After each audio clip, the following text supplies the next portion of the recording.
আসসালামু আলাইকুম। আমি আজিজ। প্রিয় শিক্ষার্থীবৃন্দ ও চাকরি প্রত্যাশী ভাই বোনেরা, যারা বাংলাদেশ বিষয়গুলি প্লাস আন্তর্জাতিক বিষয়গুলি এবং সম্প্রতি বিষয়গুলি পড়াশোনা করতেছেন, তো তাদের জন্য তো আসুন আজকের ক্লাসটি শুরু করা যাক। আমার ভাইয়ের রক্তের রাঙানো 21শে ফেব্রুয়ারি গানটি আলতাফ মাহমুদ। জাতীয় স্মৃতিসৌধের স্থপতিকে মইনুল হোসেন। বিশিষ্ট পদকপ্রাপ্তদের সংখ্যা কত? 7 জন। বিশিষ্ট হামিদুর রহমানের পদবী কী ছিল? সিপাহী।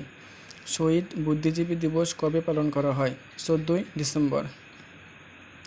বাংলাদেশের পঞ্চম জাতীয় সংসদ নির্বাচন 1991 সালে কত তারিখে অনুষ্ঠিত হয়? 27 ফেব্রুয়ারি। ব্রহ্মপুত্র নদ হিমালয়ের কোন শৃঙ্গ থেকে উৎপন্ন হয়েছে? কৈলাস।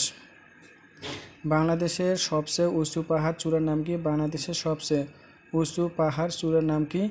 গারো। বাকল্যান্ড বাঁধ কোন নদীর তীরে অবস্থিত? বুড়িগঙ্গা। বাংলাদেশের ডিগ্রিপ্রাপ্ত চিকিৎসক প্রতি জনসংখ্যা কত? প্রায় 4572 জন। চলন বিল কোথায় অবস্থিত? পাবনা ও নাটোর জেলায়। ফারাক্কাবাদ বাংলাদেশের সীমান্ত থেকে কত দূরে অবস্থিত? 16.5 কিলোমিটার অবস্থিত। দহগ্রাম ছিটমহল কোন জেলায় অবস্থিত? লালমনিরহাট। সুন্দরবনের আয়তন প্রায় কত বর্গ কিলোমিটার? 10,000 বর্গ কিলোমিটার। আসসালামু আলাইকুম, অসংখ্য ধন্যবাদ।